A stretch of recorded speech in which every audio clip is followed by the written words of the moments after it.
evening. Thank you for joining us for Veterans Voices. I'm Kelsey Anderson. And I'm Jordan Orkis. Over the next half hour, we're sharing the stories of the brave men and women who fought for our country. Now, did you know less than 1% of the 16 million Americans who served in World War II are still alive today? And I sat down with one recently who just turned 103. But what's most impressive about him is his story as a prisoner of war. Meet Bill Dibble.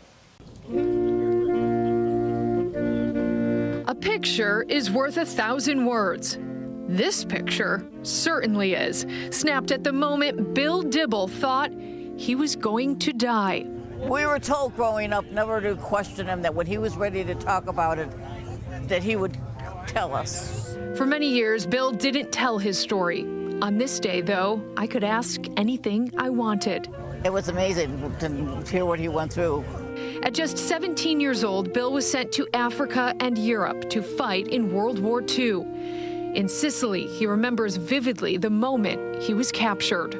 Well, they had us pinned down from the top of the mountain. He became a POW, doing hard labor at a farm surrounded by barbed wire in Germany. Bad it was. The only food he was given? Potatoes from that farm.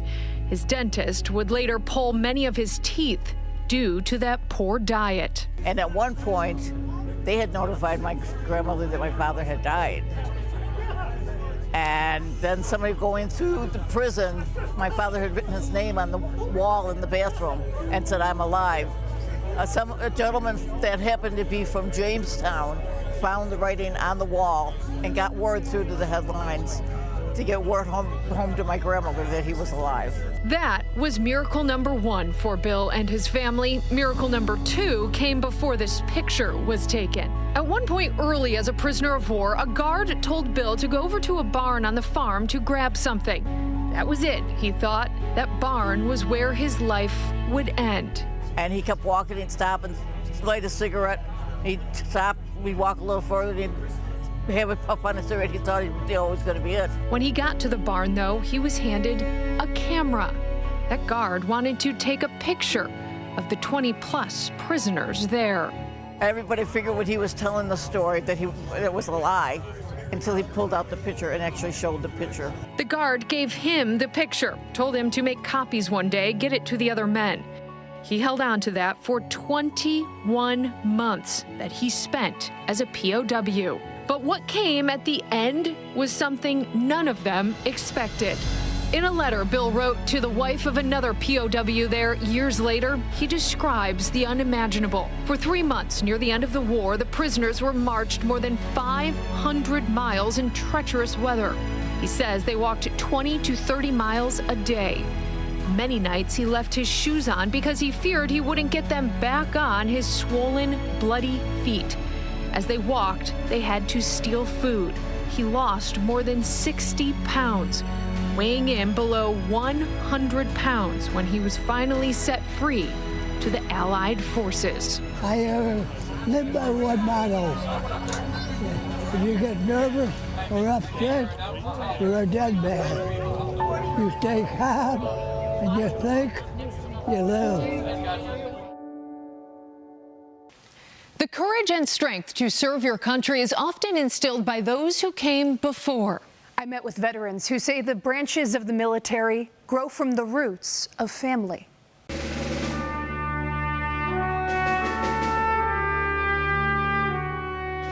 For some, military service is a family affair. I had to keep an eye on him, make sure he behaved. You know, sure. It wasn't an easy task on my part. I was always the troublemaker. Kenneth and Eugene Godius are twins. At 88 years old, they think back to their time in the Army. He had orders cut to go to Germany, No. and I had to orders France. cut to go to France. Just the opposite. So we told them that we wanted to be together, seeing that we're twins. So they changed the orders, and we both wound up in France.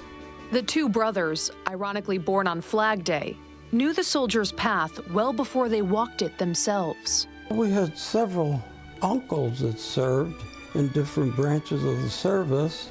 We had a brother in the Navy for 4 years, and a brother in the Army served in Germany.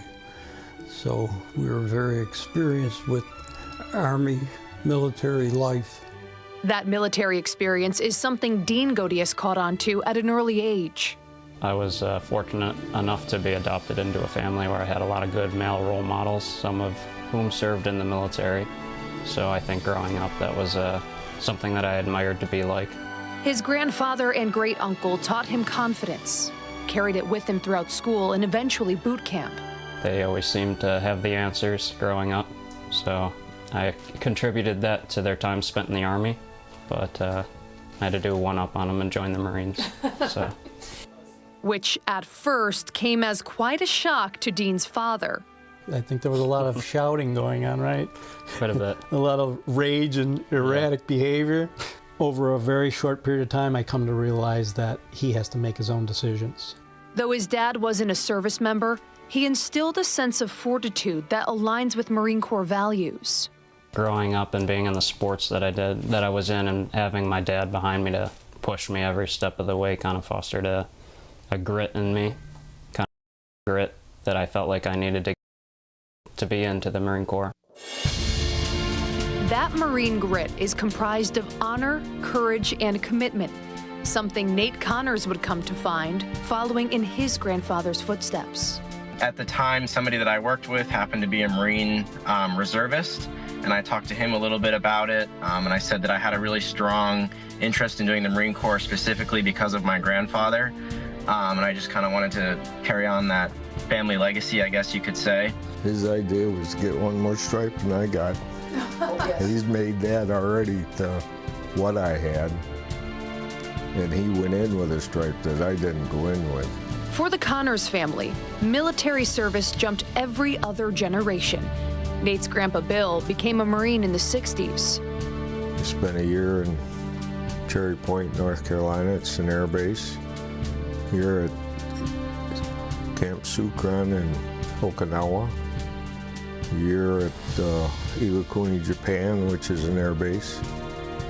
And was discharged about three days after Kennedy was shot.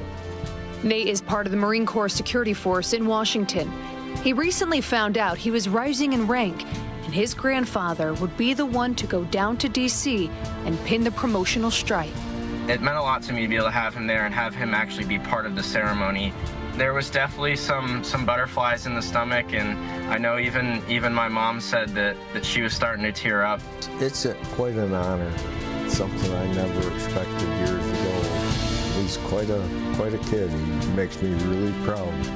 Both the Connors and Godius families represent a legacy of service, shaped by the loved ones who came before and carried on by those who answered the call.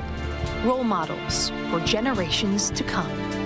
It's special for me to be able to serve in the same branch that my grandfather did. This country is amazing, and I'm honored to serve it, and I would do it again if I had to.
who has served will tell you, veterans are a different breed. Not only have they put themselves on the line for their country, but they show up for fellow veterans. A group of vets proved that by helping one of their own after his home in Eden was destroyed by a tornado. We're in the main path right here, just ground zero. Less than a week after Independence Day, a tornado ripped through parts of western New York, flattening homes, damaging cars, and downing trees. We were dumbfounded. I mean, everything was gone. I looked outside, the yard was full of trees, the road was full of trees. It was a total mess. It was just a total mess. One of the homes destroyed by the twister was Edward Blaze's. Blaze is a Vietnam veteran serving in the U.S. Army Infantry. He built his home in Eden after returning home from the war. The July 10th tornado tore apart decades of family history. I saw a wall of water, heavy rain, and debris coming from the south. So we immediately ran towards the basement. As the noise started hitting us, it sounded like a freight train. And by the time I got halfway up the stairs, the noise ceased. It couldn't have taken 3 seconds. So I opened the door, I looked, the roof was gone, the sun was shining through the roof where it was. That's when Gregory Gauthier stepped in to fill the gap. I was away in active duty, and when I came back, I saw some pictures of what happened. We're like, hey, we got to try to do something for this gentleman. Gauthier is an Army veteran himself and the chair of the International Brotherhood of Electrical Workers Local 41 Veterans Committee. Other local vets joined the union in hosting a fundraiser to help get Blaze back on his feet. Everybody just jumped on board. It's like, I want to buy a ticket, I want to buy a ticket. So that's, again, the brotherhood on both sides, the military and the union, which is that we're going to end up taking care of one of our own. This gentleman went through Vietnam. I think everything else past that is nothing in comparison. And he said, and he agreed with me. It just seemed that it was the right thing to do. They had a benefit for us. The whole family went, they invited us, treated us like royalty, you know. Everyone was warm, friendly.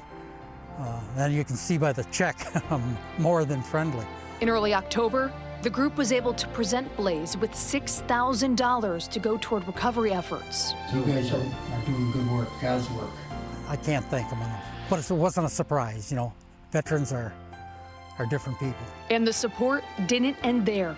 Veterans groups from all over showed up to help Blaze pick up the pieces, from Jamestown in the Concord Springville area to Gowanda.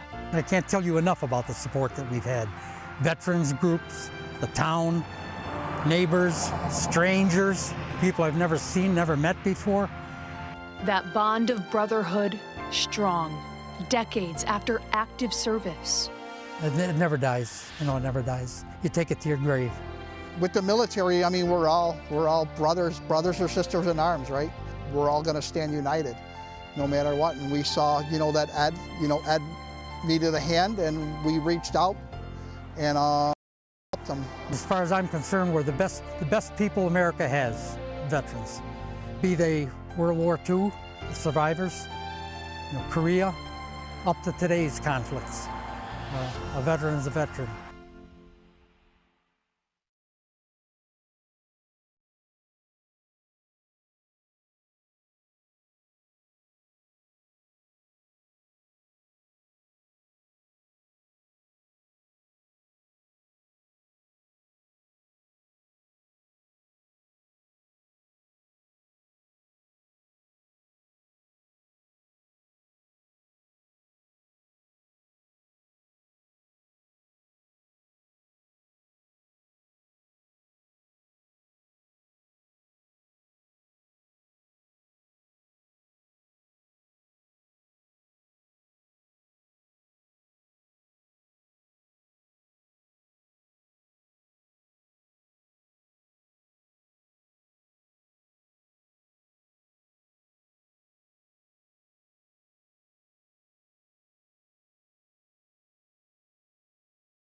flight is a meaningful experience for so many of our veterans. But the trip to the Capitol was extra special for one pair from the town of Tonawanda.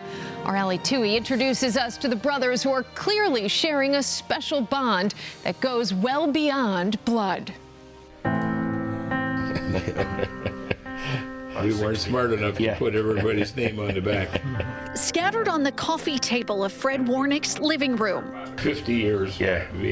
are photos from a lifetime of memories for Fred and his older brother, Don. He was your sidekick, Yes, your shadow. basically. Been my best friend forever. It's not like he's my brother, he's just my best friend. Coaching, holidays, trips to see the Frozen Four. There isn't much the brothers, now 83 and 89 years old, haven't done together. But you don't have to take my word for it. Fred's daughter, Michelle. They have done everything from work together, Bills games together, weekends together, Vietnam together. They still go to breakfast together. They were stationed in Vietnam during the Vietnam War from 1968 to 1969. We entertained ourselves, let's say that. You had to. Don and Fred exchanged war stories with fellow veterans in October.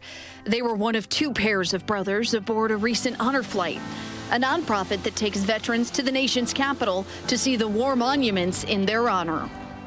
That really is just the icing on the cake of their relationship. We've been doing things together for so long, it just was another nice piece of our life. Coupe de grace. Yeah.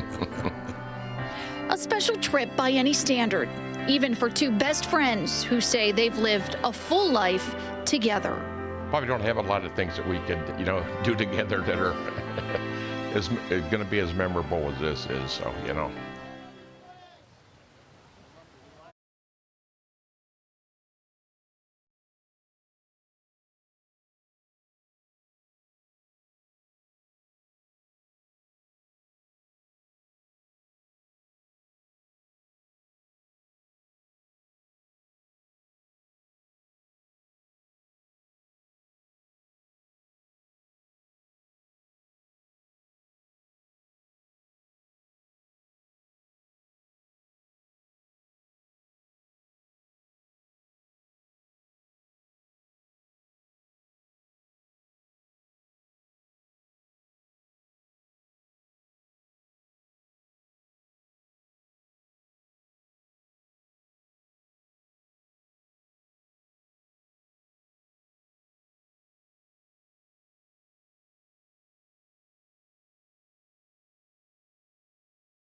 Decking company provides a free deck to a veteran in need. The owner of the company has never served himself, but is fueled to give back because of this astonishing story.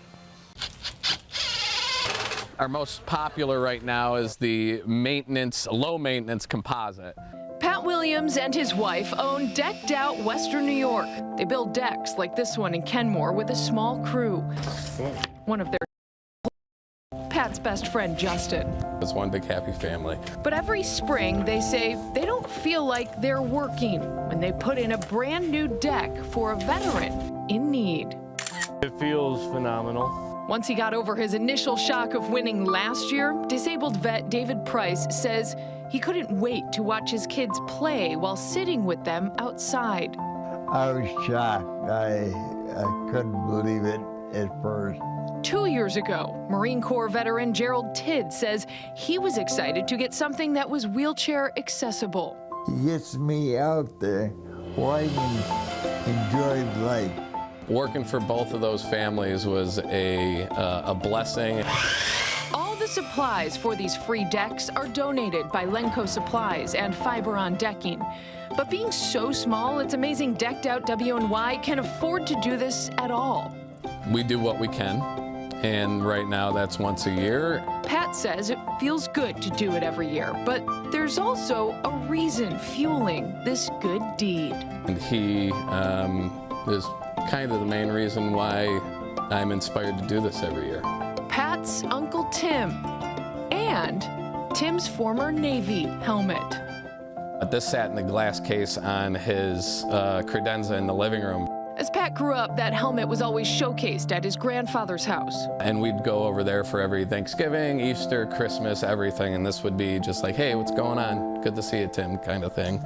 Uncle Tim, the brother of Pat's mom, was the youngest of 9 siblings. His call sign was Nixon because he looked like a young Richard Nixon. Loved the high speed, high adrenaline lifestyle. Had the coolest car, an old Cougar, 67 Cougar or something like that.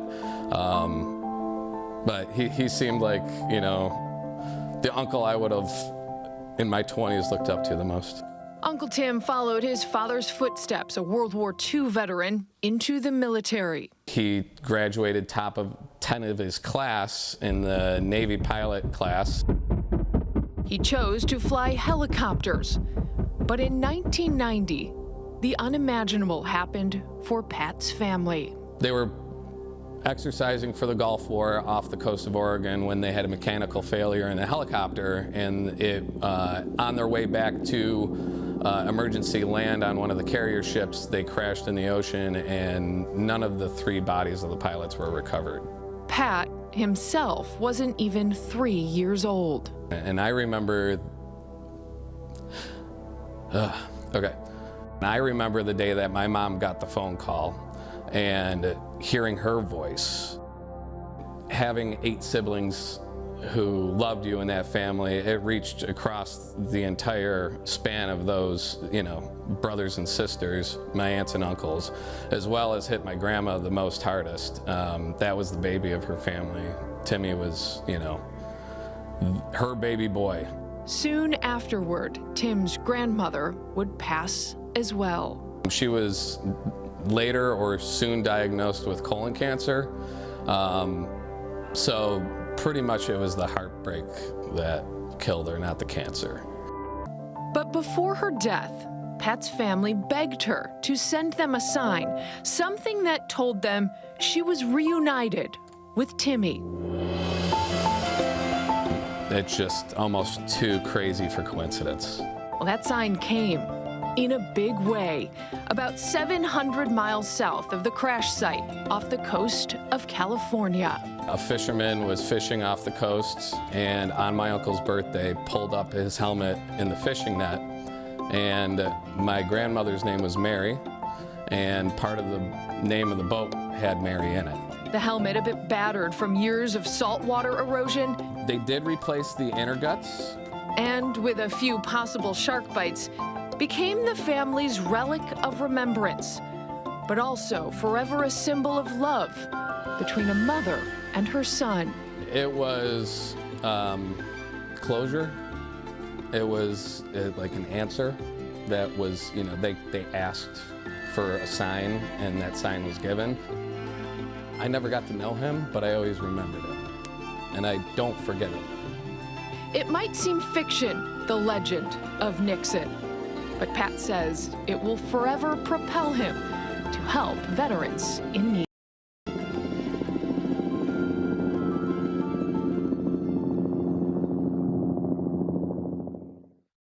Thank Thank you for watching Veterans Voices. We hope you enjoyed these stories highlighting our local heroes. You can find this full special on our website, WIVB.com. Have a good evening.